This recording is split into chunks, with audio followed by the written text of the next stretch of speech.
Hi everyone, welcome back to Unknown, Unsolved Unseen. Triple U. Welcome back to episode 15. I'm your host, Frank, I'm Sage. and today we're going to be getting into some wacky, crazy things out in the Midwest. First, Christmas is over, and this is our last one before the new year. 2024 has been quite the year, and we're very thankful for all the support we got this year. Can't wait for 2025. We're hoping for some more growth this year and more surprises for you guys. Maybe, more than just the weekly episode eventually. Yeah, a lot coming down the pipeline. Yeah. So, with that being said, today we're going out to the Midwest of the United States, to the good old state of Iowa. Specifically, we'll be heading to the city of Van Meter in the year of 1903. We're going to be checking out the Van Meter Visitor today. I didn't know that this took place in the early 1900s. Yep. Oh, cool. Yep, 1903. The year of I don't know what I really don't know. So, Sage, do you know anything about the Van Meter Visitor? No, I honestly can say that I don't. I feel like we might have talked about it at one point, or you showed me something about it at one point, but I don't recall it very much. Uh tisk tisk tisk. Once again, lacking in the cryptid knowledge. Yeah, that's fair. So, one thing I'm going to one thing first, if you have any prior knowledge of this incident, um you're probably going to have some confusion here in the story I tell, solely because in all my sources I looked at, they're probably like jumbling names, places, dates, and stuff. So much of it was mixed up. Like people combined witnesses into one witness occasionally. Flip flopped when people saw the Van Meter visitor and so forth. So a lot of what I did was I did a lot of what matched what I found in the United States of Cryptids by J.W. Ocker. I did find more sources aligned with that than did not. I think the best source would have been the book, The Van Meter Visitor, which I did not realize was a book until too late. I should have probably gotten it. Um, but I went with the story presented by J.W. Ocker and what he found in his sources, which I believe he did use the Van Meter Visitor as one of his sources based on how it sounded. He wrote it. Also, the United States of Cryptids. Is a great book for cryptids and other uh, folklore things in the United States. So I would highly recommend it if you're looking for a good book in this type of stuff. That is just me on my own free will saying that. I'm not being paid to say that. So then, let's get right into this episode then, shall we? We shall. Yep, and also quick warning if our voices are a bit off. It appears I think we might have gotten sick from our work. From So, your work. from my work. A lot of people were sick, and it seems like just this time of the year, people will be getting sick. Yeah, so we're ending the year out on a really good note of being ill. Yay! Woo! So, like, we do our best to edit these episodes so that it's not as annoying if you hear us cough or things, but with how we are right now, just a forewarning, we're probably not going to be able to edit every single thing out. So, Yeah, if you don't want to listen to that, we'll see you next week. Yeah, I also might have a little bit of a lisp at times. I burn the tip of my tongue, and it hurts to talk. Oh. Sometimes still. That stinks. Yeah. Not doing well in the oral health department right now. Okay. So let's get into this then. So we're going off to the town of Van Meter. Town, city, whatever. I've seen it called both. So Van Meter is a small city in Iowa. It is located in the southern area of the state and is in Dallas County. The 1900 census showed that the town had a population of 407, so a very small town, and since then, the population of the town has grown to over 1,500. So, still not that large of a town, didn't really grow much in the past 100 plus years. So, some other things is, well, actually, no, that's about it for relevant information about the city. I looked at the Wikipedia and there was just not much on it. So, with that being said, are you ready to hear about the Van Meter visitor, Sage? I am. Nice. Also, anytime I put Sage in my script, it always thinks that you're like an object, not a person. So, like, do you want to talk about this, Sage? And I say that, no, it says, do you want to talk about Sage? Yeah, It just knows that I like to be center of attention. no, it doesn't think you're a person. I'm kidding too, because don't look at me. Don't talk to me. So Don't interact. I'm just kidding. But I have a lot of blue squiggly lines in here that I have to always correct. oh, I hate that. I have so many of them, and they're so annoying. I was writing in. This is gonna be cut out, but I was writing in a Word document the other day. Every single word that I wrote had a red underline. I don't know if it somehow I changed it to another language, but I was typing in English and it was like every word is spelled wrong. Every single word had a red line under it. I was getting so annoyed. You don't have to cut this out, but you just don't know how to spell. It's something we in the industry like to call a skill issue. Well, I'm pretty sure I spelled at least one of those words correctly. Mm-hmm. And it The still proof's said in I the was pudding, wrong. and I see no pudding.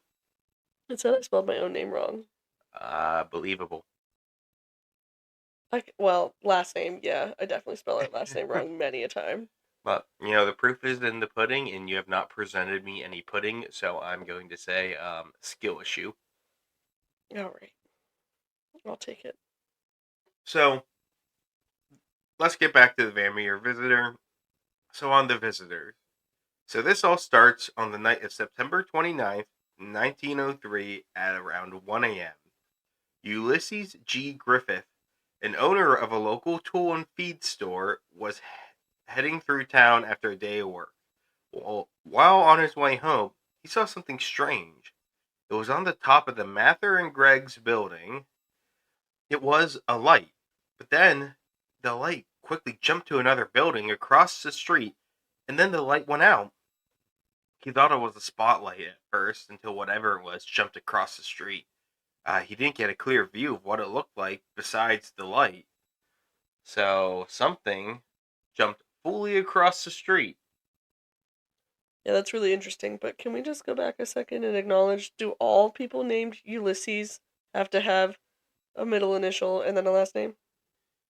A lot of these people were written like that, and this, I was just thinking, like, Ulysses S. Grant, or whatever his name was. yeah, and so this is Ulysses at G. Griffith. Yeah. Sorry. Anyway. Now I saw this really annoyed me.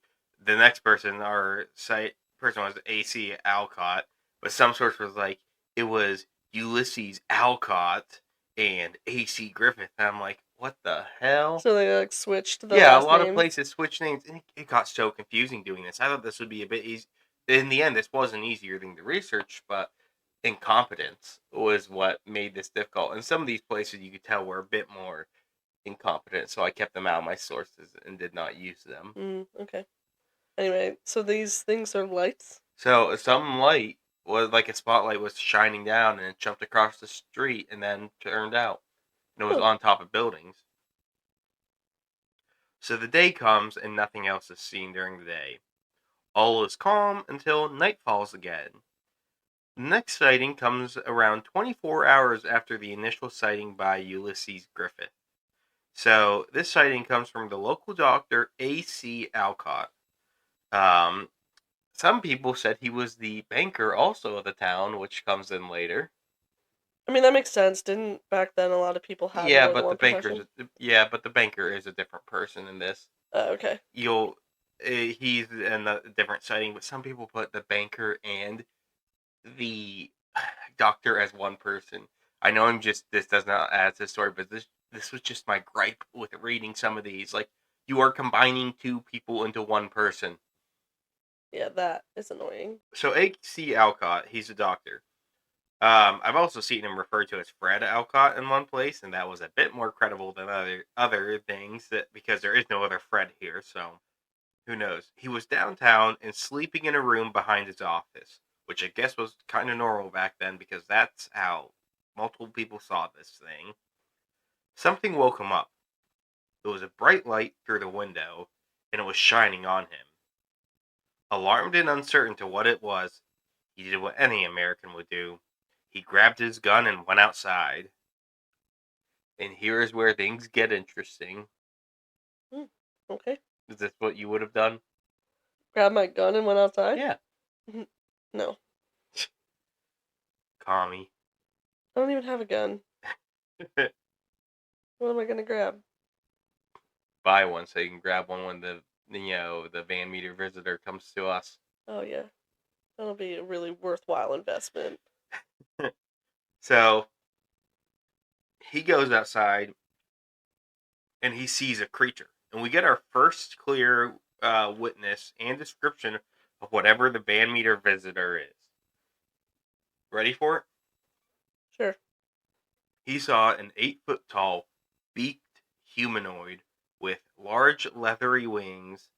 It had a single horn on its head, and from that horn the light was emitting. So a one-horn flying spotlight potential people eater. I could not pass up on that. Instead of a purple people. Yep, Instead of a one-eye, one-horn flying purple people eater, it's a one-horn flying spotlight potential people eater.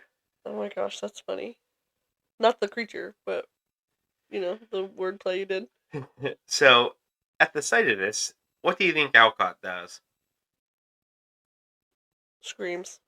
He does what any American does and starts shooting at the creature. Oh man, I was trying to go for what the opposite of what I thought he was actually gonna do. He shoots 5 times at it, and there's no apparent effect. He then runs back inside and locks the doors and hides in there. So that's what you would do. Absolutely. Word of this encounter does then spread through Van Meter. So word spreads on all of this, and people start to become, they become aware that something's going on. The first night, some thought was, a burglary, and Griffith had just seen a burglary in progress. But, jumping across the street from one roof to another is very inhuman. So it crossed over the width of a street. Yeah. Okay, so I was gonna say I don't think it's inhuman for a human to be able to jump building to building, but across a street, Yeah. you'd have to have some Spider-Man skills. True. Yeah, but it's also probably not as wide as our streets are today because we're talking not really many cars back then. But even then, though, I feel like cities.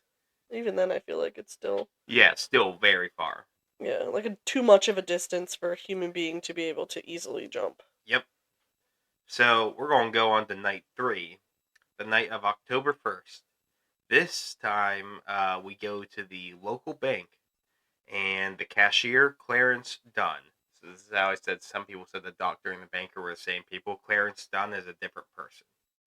Okay. So fun fact, Dunn would later become the mayor of the town. So someone the local people could trust. If you notice, we've talked about a business owner, a doctor, and now a banker and future mayor. So trusty people. So he was still at the bank late at night when he heard a strange noise and a light coming through, and saw a light coming through a window. This is around the same time as the last 2 sightings were the previous 2 nights. So Dunn could see some large figure and took a shot at it with his shotgun. He blew out the window with this shot, so the window was still closed. There was no apparent effect on the creature, and it flew off. Wow. Dunn would then go to investigate the area afterwards and found what was the first solid evidence of anything, of some footprints. There were 3-toed tracks outside of the bank. Now, this is interesting as it does not fit any large animals in the area. Does not fit what mammals would have tracks like. And the only animals that would fit this track would be like a bird or a reptile. Okay. Because as you can tell, we do not have 3 toes. Like, if you put 3 fingers, displayed like that. Yeah. So, sorry about that.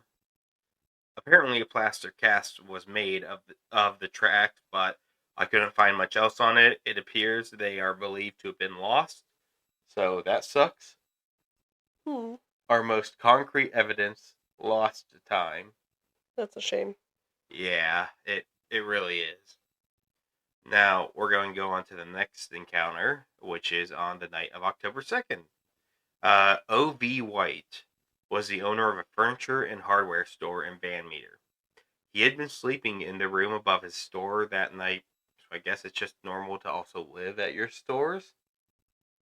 Okay. Yeah, 1903 Well, is a you different say time. above the room? Yeah. I feel like that it was normal. Yeah, I mean, that's what the doctor was doing, basically, and now this guy. When you're not owning two properties. Yeah.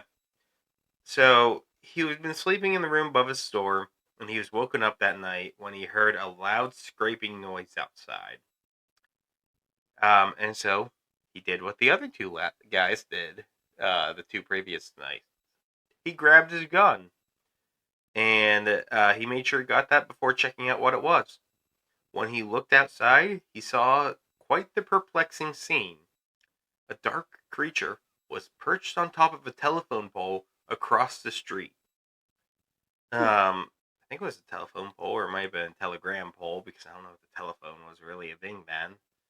I didn't think of that when I wrote that. So he decides to do the most sensible thing, like Clarence Dunn and A.C. Alcott did the night before, and he shoots at the unknown creature. The creature responds by being unfazed by the shots fired at it, and it turns on its spotlight from its horn and shines it on White. And during this, he smells a strong odor when it was shined on him, and he then blacks out, and in that time, the creature leaves.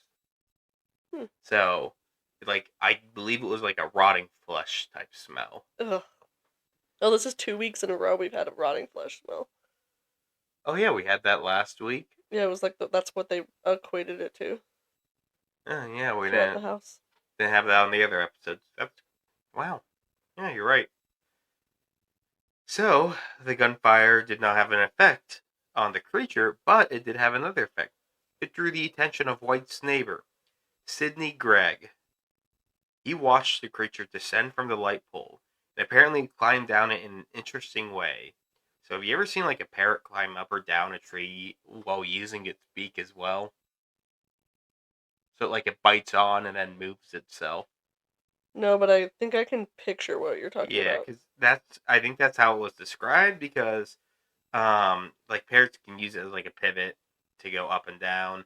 That's how it was kind of described, I believe. It was described as like a parrot going down a wooden dowel, which I think that's how they go down it, but I have no idea. Oh, okay. So um, there were no drawings or photos to show it, so that's the best I got. So the creature made it down to the ground and hopped around on 2 feet, apparently like a kangaroo was one description I saw, and then was walking on all fours. And during this time, a train came into town, and a roar of it startled the creature, which then took off and flew away after being startled.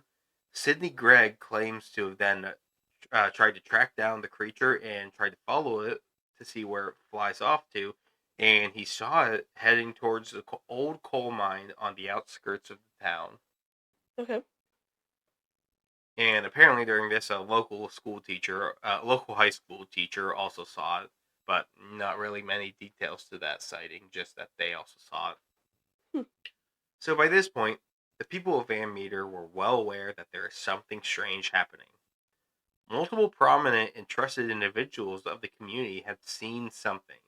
The people decided that something needed to be done and decided to try and take action. Is that what you would do? No. If there's a creature like that flying around doing whatever it's doing, it's it's gonna continue to do whatever it's gonna do. You're going to let terrorize the people? Yeah. Won't somebody think of the children? No. I'm just kidding. What? Well, I guess I just wouldn't let my kids be outside by themselves in case this thing could pick it up. Wonder if it could pick up a person. I don't know. I don't want to find out though. I don't know how you would find out. Yeah. I'd have to move to Iowa, I guess. You could help Van Meter grow that population because they're still not above 2,000. 2,000. Oh well, then it's definitely not a city. I know, but some places called it a city. When I was looking online when you were saying that earlier, and a city is defined as a urban area with more than 50,000 people. Wow. We're about okay, so I'll refer to it as town, but yeah, I think we're a bit off that 50,000. What do you think? Just a small amount. Just a little smidge. Yeah. Only 95% off. And that's more like 98, because we're not even at 2,000. Huh? It's 98%, because we're not even at 2,000. We're only barely above 1,000. Oh, I thought you meant now. Yeah, still. You said no, Oh, it's back then 2,000. it's 407 people. Oh, So 90, almost 99%. okay. I'm done with math now. My sick brain doesn't want to do it anymore. Also, just in case you're wondering, I am just trying to talk it up because right now, before editing, we're only at 21 minutes. Flying through this one. Sorry. That's okay.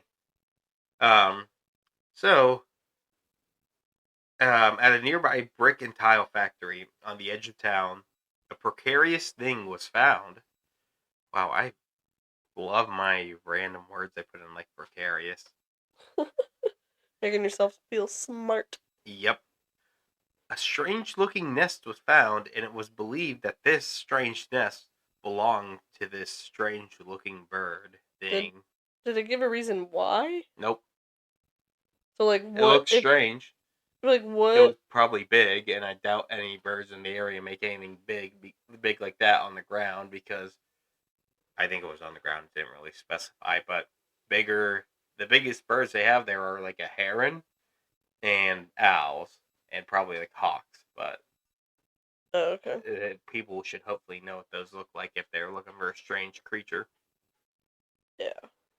So, there's also on the same property as this brick and tile factory was an old abandoned coal mine. So it was around the factory grounds, and it's the same one we just mentioned on Sidney Gregg's encounter. And some strange things have been reported there recently. Factory workers had mentioned that they had heard things in the coal mine, not like creature sounds, but like commotion is what the term was used in the source. So they heard something moving around in there. So that was recently in terms of the Yep. sightings of the Van Meter visitor. Not recently as in terms of now. No, not in terms of now. Like so, Okay. during the week of the sightings, during the day, they heard stuff in the mine. You know what they say, right? It's not the No. kids yearn for the mine; the Van Meter visitors yearn for the mines. It's like Minecraft. Okay.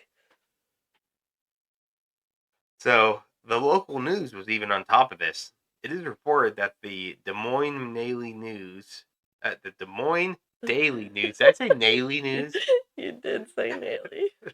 I was really confused because I was like, what does that mean? The Des Moines Daily News. There you go. Daily News. Daily dues.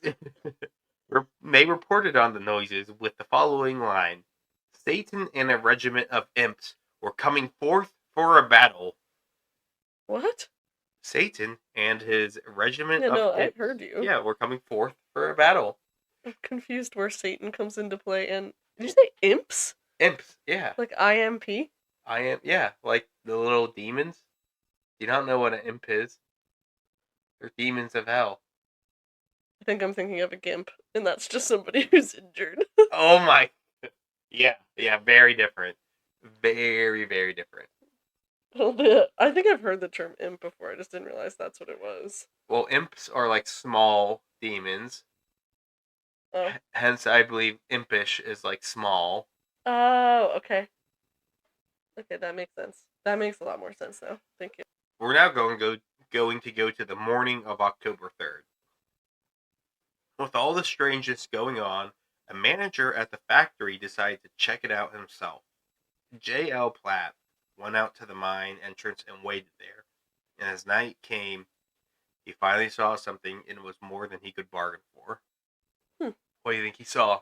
I have no idea. Was Satan and his imps? I mean, I guess. The Naily Doos?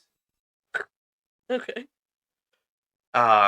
He saw a light come from the mine, and then a creature burst from the mine. But wait, there's more.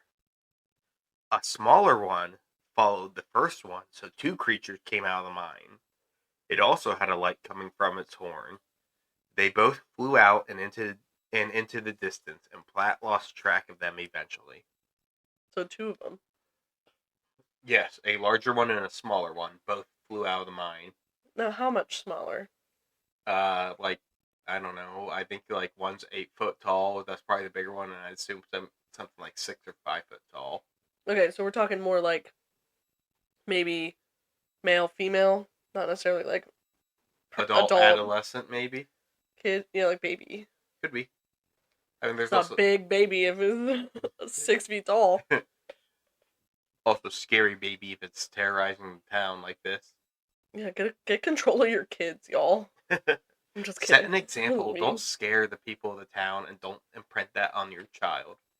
I don't have any children, so I don't know what it's like to have to wrangle them, so please take what I say with a grain of salt. Maybe the bigger Van Meter visitor can relate to parents. Yeah, maybe. So, with this information, Platt went out to rally locals and factory workers to try and take action while the creatures were out. So this is the first we're seeing them like try and do anything about it. Okay. So, they decided they had one. Oh, sorry, whoops, skipped too far ahead. So, they did what anybody would do. They prepared for battle and were prepared with weapons. Pitchforks? No, guns. Oh man, you know how like in all the scenes there's like the pitchforks? Yeah. But like we're in America, it's no pitchforks. Darn. Okay. Nope. So, they waited outside the mine, ready to ambush the creatures upon their return. So they waited out there all night with guns, just waiting. Dang. Dedication right there. For sure. Around dawn, the creatures returned, and the people of Van Meter met them with a very warm welcome. Gunfire. Warm welcome as in the fire that's required to shoot a gun or whatever. They were giving them gifts. They're just bullets and going really fast. Here, catch. So the people continued to shoot at them, and the creatures both screeched and let out the foul odor that they had done previously. So throughout this battle, the people are gagging on this awful stench. Oh, that's terrible. Yep. So the creatures were unharmed by the bullets from what they could see, but they still retreated into the mine, and eventually they flew in there and were never seen again. They're probably like really pissed off. So, with them in the mine, the local people of Van Meer didn't know how to tackle the problem, with seeing that the ineffectiveness of their bullets. Besides backing the creatures off, they didn't do any apparent harm to them. So they decided they had one option. What do you think it was?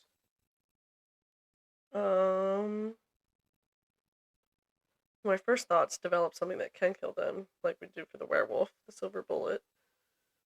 Where vampires are like wooden stakes. Yeah. So I don't know, something like that maybe? No. Well, They seal off the mine to trap the creatures within it. To all known evidence, there is only this one entrance and exit to the mine. There's only one? Yeah. So they're going to seal it off. Oh, this is reminding me of The Descent. Again. I can't take it anymore.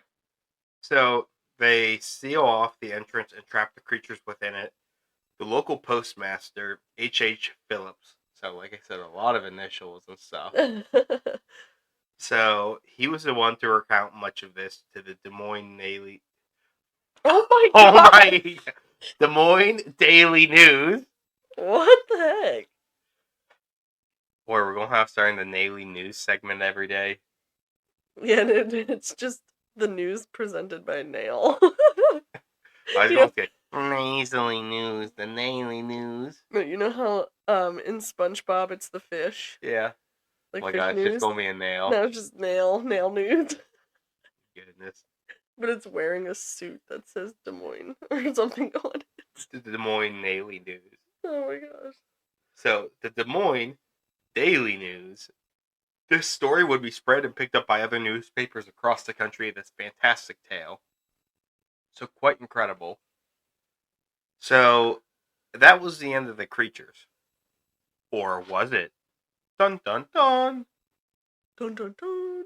So it's widely believed that this was the end of the Van Meter visitor saga, but there are some sightings after this, decades after actually. I'm going to go over these, but there's nothing too concrete connecting these with the 1903 events. Okay. So, in the 1980s, there were sightings of some flying creatures within the area. One of them was from a man walking near the coal mine and reported seeing a 5-foot bat-like creature fly through the air. He claimed to have never heard of the events in 1903. So this is 77 years later. In the 2000s, the next sighting, a family was driving to Van Meter and saw a strange creature dead on the side of the road. It was a giant bat-like creature. They turned around and went to get a better look at the creature. To their surprise, it was gone when they returned. No indication if they had heard of the events of 1903 before they reported this. Okay. So just random weird thing dead on the side of the road. They said they saw it. They turned around and it was gone. Well, clearly it wasn't dead. Or maybe a bigger Van Meter visitor took it, or maybe the government swooped in time and took it. In the 30 seconds it took them to drive forward and then turn It around. didn't say how long it took for them to turn around, but who knows? Could have been that long. Hmm. I don't know how they could tell if it was dead if it was just like laying on the ground. That's what I'm saying. Maybe it was just sleeping. There's Eeping by the road. There's a woman on TikTok who has like a horse farm with donkeys and stuff, and they're freaking chaotic as shit. But she has this one horse where her neighbors continuously call her to tell her she has a dead horse in her yard, and it's because he just lays down, like all the time.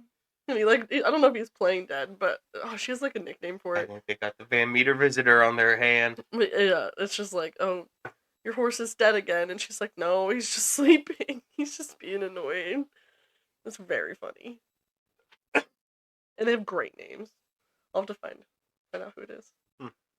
So, yeah, so that's in 2000. Then we're going to jump ahead a bit to 2006. So now we're over 100 years after the original events. Okay. So a local pastor saw what he described first as a dragon flying in the sky.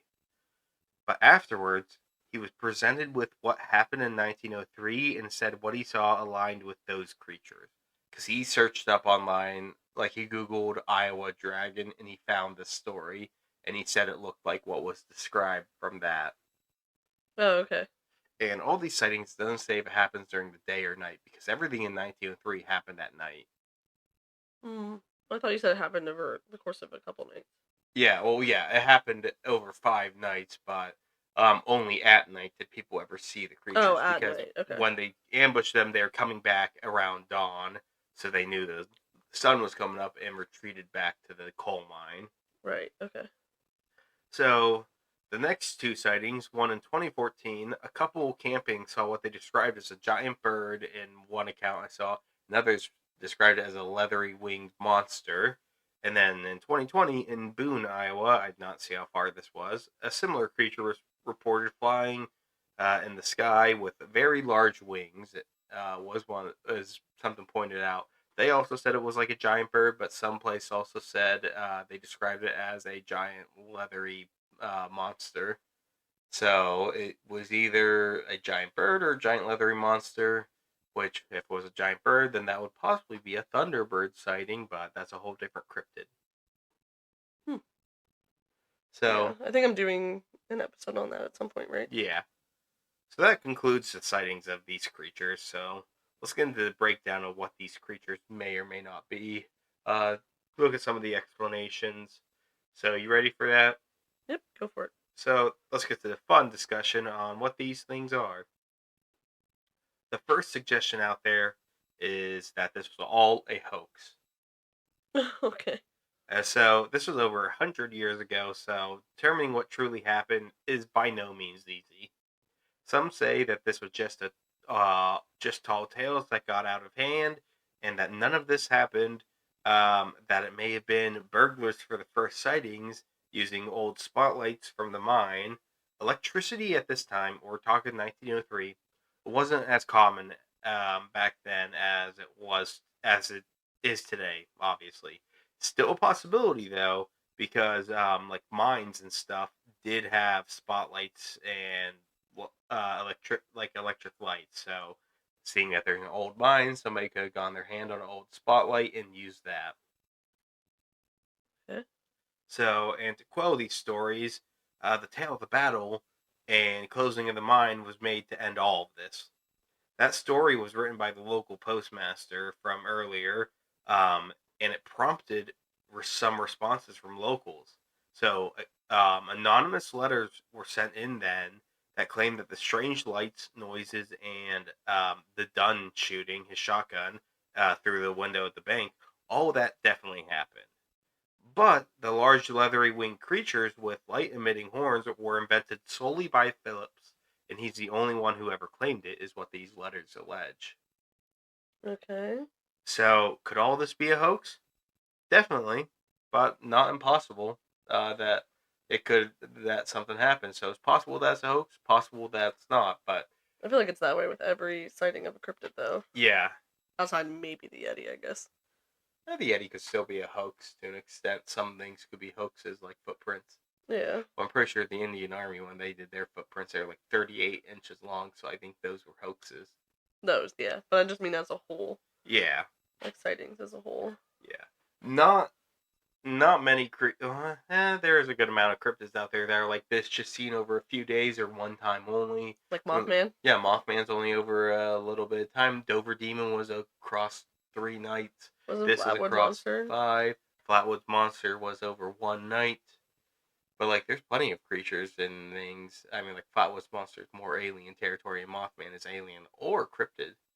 Yeah. It's in both. Dover Demon as well, and or I think some of these like and ors are like the small time frames could be aliens, which I will get into actually in this. Okay. So, could be a hoax, could not, but those anonymous letters do bear some weight, I would say. Yeah, I mean, I guess. Unless the people didn't want the publicity from their town, because that could also make sense. Because somebody already wrote about Satan and his imps. Yeah. So that, story puts your town in a sore spotlight. Yeah. Get it, spotlight? Because the Vandermeer visitors had spotlights. Before you So funny. Before you move to your next thing, the woman's name on TikTok is Hayden Crystal, and they call her Horse Carcass. That's a very fitting name. Well, his name's not. I think his name's Chicken Nugget. Chicken Nugget. Chicken Elizabeth Nugget. But Chicken Elizabeth. What? Okay. the neighbors call and say that her horse is doing carcass time. Oh my goodness. I love it. So back into our possible explanations and theories. The next is that this could be a case of mass hysteria, which is something that could happen.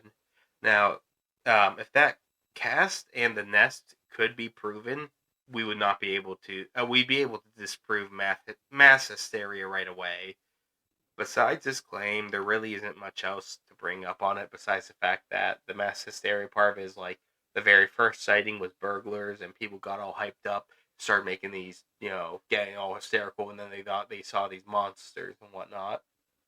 Why is it that when we can't explain something, we just assume that it's mass hysteria? Because this breaks a lot of our conventional thinking. So, whatever happened either is an unconventional answer, which we don't want to accept that there's things like this out there. So we go to mass hysteria. It's easier to accept that than to believe the unconventional is real. Yeah, I guess you're right. That makes sense. Because it breaks a lot of our understandings of the world. So if you were told that these 8-foot tall, leathery winged flying creatures with light coming from horns on their heads and beaks existed, would that kind of like reshape your understanding of the world? I would move away. It's easier to deny its existence than to accept it. That's what I'm trying to point out here. So Yeah, that's I mean, where I guess that makes sense. that's where I'm saying that why that mass hysteria is such a liked and coveted thing for this and others. It's better, I guess, to believe that the human beings are the individuals that are flawed rather than like the world that was Our created. our understanding of the world and that our we can't be wrong in our current viewpoint. We can't have it restructured, or else we'd be wrong for centuries. Yeah, so it's just human beings that are like the individual human beings Yep. that have it wrong. Yeah. So that's the mass hysteria idea. So we've gone hoax, mass hysteria. Now, next theory is that it could be a misidentified owl or heron. Both animals are present in the area, and now with everything happening at night, the heron would be unlikely, as whatever we have here is nocturnal.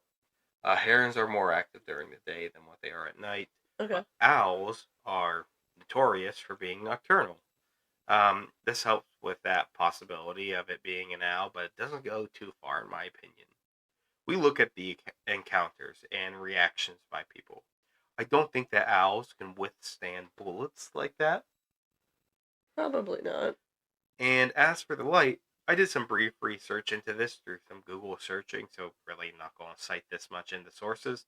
Um, Bioluminescence of birds and reptiles does exist, but not to the scale that we're looking here. There's nothing with like a spotlight like this on any terrestrial animal. This is light coming from a creature um, from an implausible standpoint from either bird, mammal, or reptile. As also the tracks are not mammalian, so we don't even. I'm not even considering that. But a spotlight like that's very unusual bioluminescence we'd be talking here. And we're sure it's not like a reflection of moonlight off of something. No, it's like a spotlight we're talking. For the moonlight to be that strong would be insane. Okay. So now I'm going to go to some other theories that are going to get maybe a little more far fetched. So there's a theory that it could be a living pterosaur. What?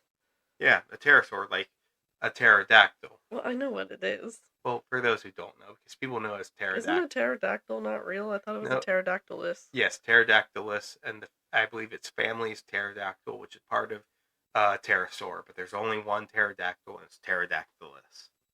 So, pterosaurs were flying reptiles that lived in the Mesozoic along with the dinosaurs. They were not dinosaurs, however, so that's a big thing I always gripe on. Pterosaur, not dinosaur. So, pterosaurs went extinct around 64 million years ago with the extinction event at the end of the Cretaceous. However, some claim that the description of the Van Meter visitors were akin to that of a pterosaur. Now, what are the odds that pterosaur is still around and in all the places in the world Van Meter, Iowa? Very unlikely, in my opinion. What do you Yeah, think? I feel like there's nothing special enough about Iowa. Yeah, well, we still love you, Iowa fans, but I just don't think you have pterosaur environment. So we're going to get back into the pterosaur thing. So unlike the other possible animals, it does have the possibility of having the horn on its head. Pterosaurs had many of them had head crests, whether that be on the front of the head, like almost like a horn looking thing, or on the back, like a long protrusion out the back. Um, it it could be mistaken for a horn if this was a pterosaur, and who knows what pterosaurs between the end of the Cretaceous and now 64 million years later would have evolved into. And pterosaur cryptids are, it's not a unusual thing to take a guess at because there are other places in the world, like in Papua New Guinea with the ropin, or in the Congo with the Congomado. Both of them are pterosaur cryptids, but those are their own topic. Yeah, I'm thinking about not the horn on top of the head, but the spotlight. Like, I was going to say that now in the light, there is no way to confirm or deny bioluminescence on pterosaurs, but it is more unlikely than likely. So Yeah, it but I mean, probably if did. it's living in cave systems because of like mines and stuff, like, isn't it possible that it could be an adaptation? I mean, we have like the light fish underwater. Yeah, I mean bioluminescence would be most likely in that environment, but we've never seen bioluminescence on this power, on this magnitude. But That's like, where, that's the whole point of this, isn't it? That like this, that's why it's partially mysterious yeah, because it has this power. yeah. But like you look at like an anglerfish, and that's like as strong as we get on bioluminescence, or like plankton in the ocean that glow. Like you don't get far like this, but who knows? I could But be that's wrong. also in water. Yeah, Like that's different than being in yeah. But you look at land, and land and air. inland, what you have typically is bugs that are more easily seen. Bioluminescence on invertebrate are typically, sorry, on land vertebrae. So you know what I'm talking, right? No, No, I mean, basically anything that vertebrae, anything that's not a bug on land. okay. So typically bioluminescence there on land is typically not being able to seen by our naked eye. So for example, platypus, I believe, has some bioluminescence to it. You know how you figure it out? Put it under a UV light and it shines. A platypus will shine under UV. And there's some other animals that do that too.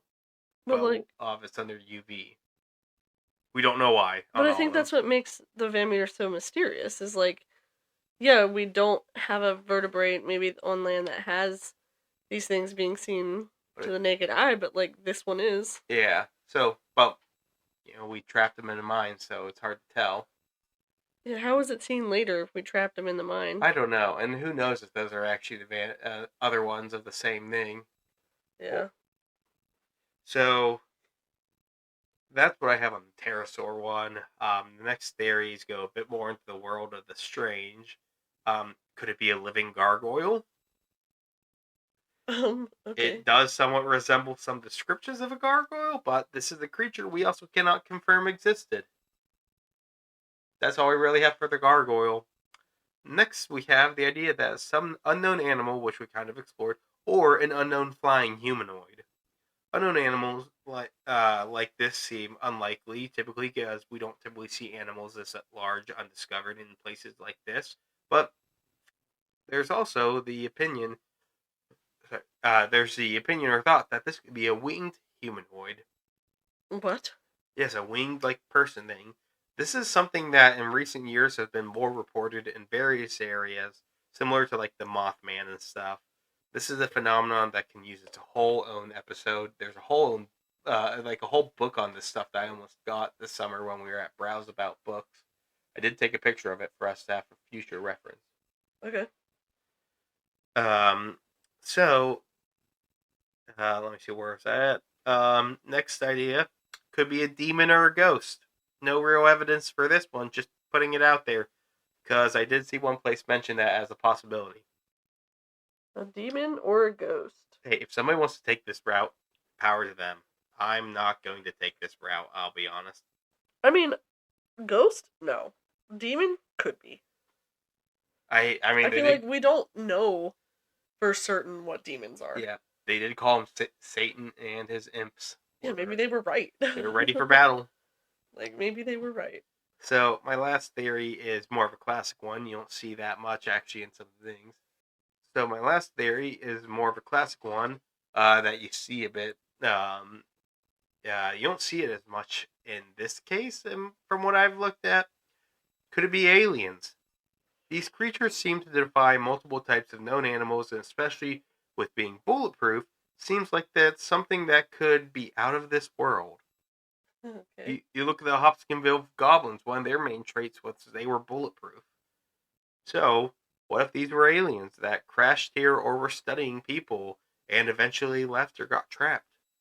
I really don't have anything else to support this theory at all, but the bulletproofness does match with the Hopkinsville goblins, and maybe those spotlights were like advanced technology. Okay. So, Mount Alien theory, I'll put it out there. These creatures did not look like anything, like plausible from here. Mm-hmm. I mean, yeah, I don't. I could agree with that. Doesn't sound like they're plausible. I want to fight for them. to say that they are plausible and that they have these adaptations that we've never seen before because they're unique, but also like not plausible that they're from Earth. Yeah. So, in conclusion, so now let's look at all this. We have strange creatures that came upon Van Meter for the span of 5 nights and spread terror and fear. After multiple nights, man, I really messed up those words. But after multiple nights, I almost said locable nights. Is what I'm trying not to say. After multiple nights, the locals finally fought back and got fed up and pushed them into the mines to possibly never be seen again. Some alleged sightings occurred long after, but much like the original story, they are hard to confirm and verify. What happened? Hoax? Mass hysteria? Misidentification? Pterosaur? Flying humanoid? Gargoyle? Demon?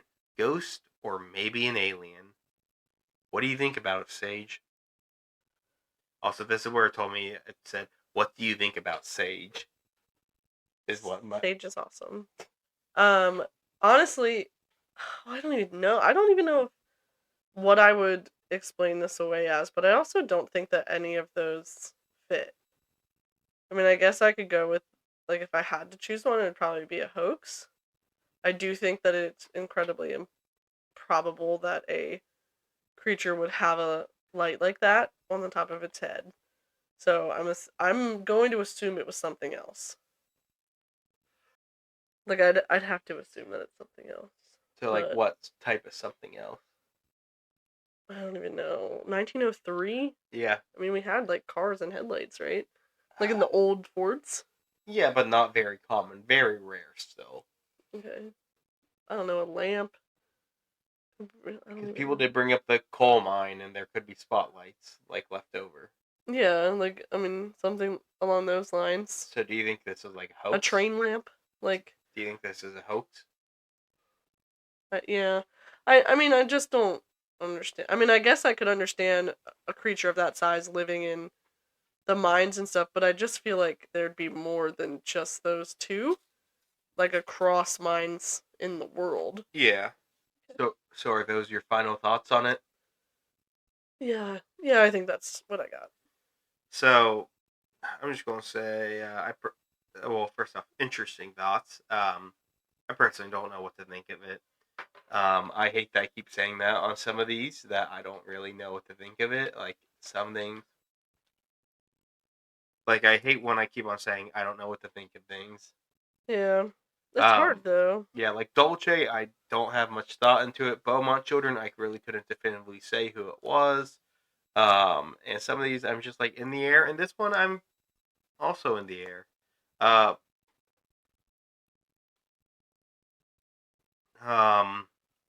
But I'm going to lean away from a hoax solely because of all the reports, but also I'm going to lean away from animal misidentification. I'm going to lean away from the ghost, pterosaur, and gargoyle things. I just had to add the gargoyle one because I saw that once. So where does that leave you? I think it could have been an alien.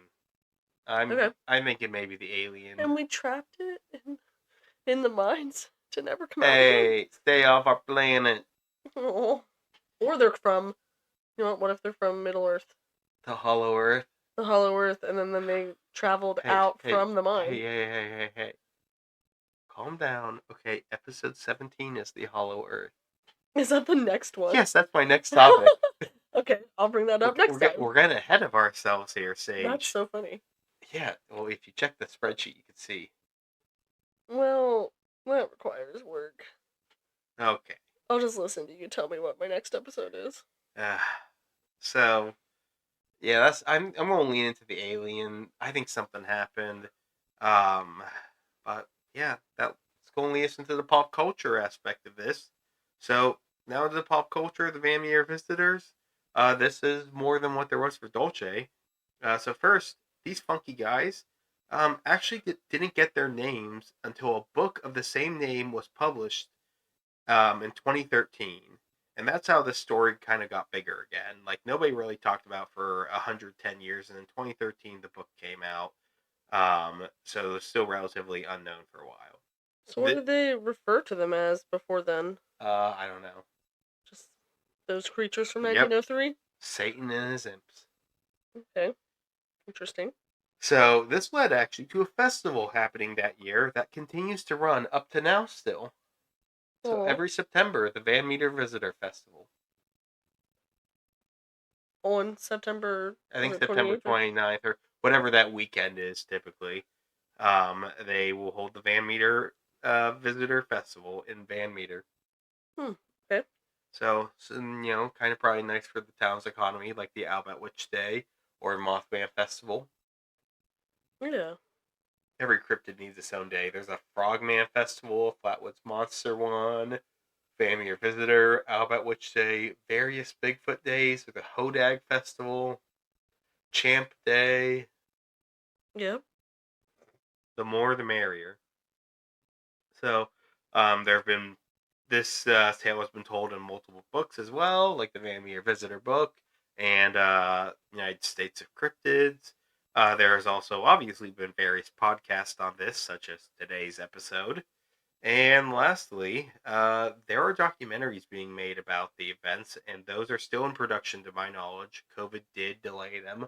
One guy who was being interviewed about it, he mentioned that like they'd been into the mines, and there's some interesting things that made him a bit more of a believer through the documentary, but because Ooh. of an NDA, he couldn't say anything.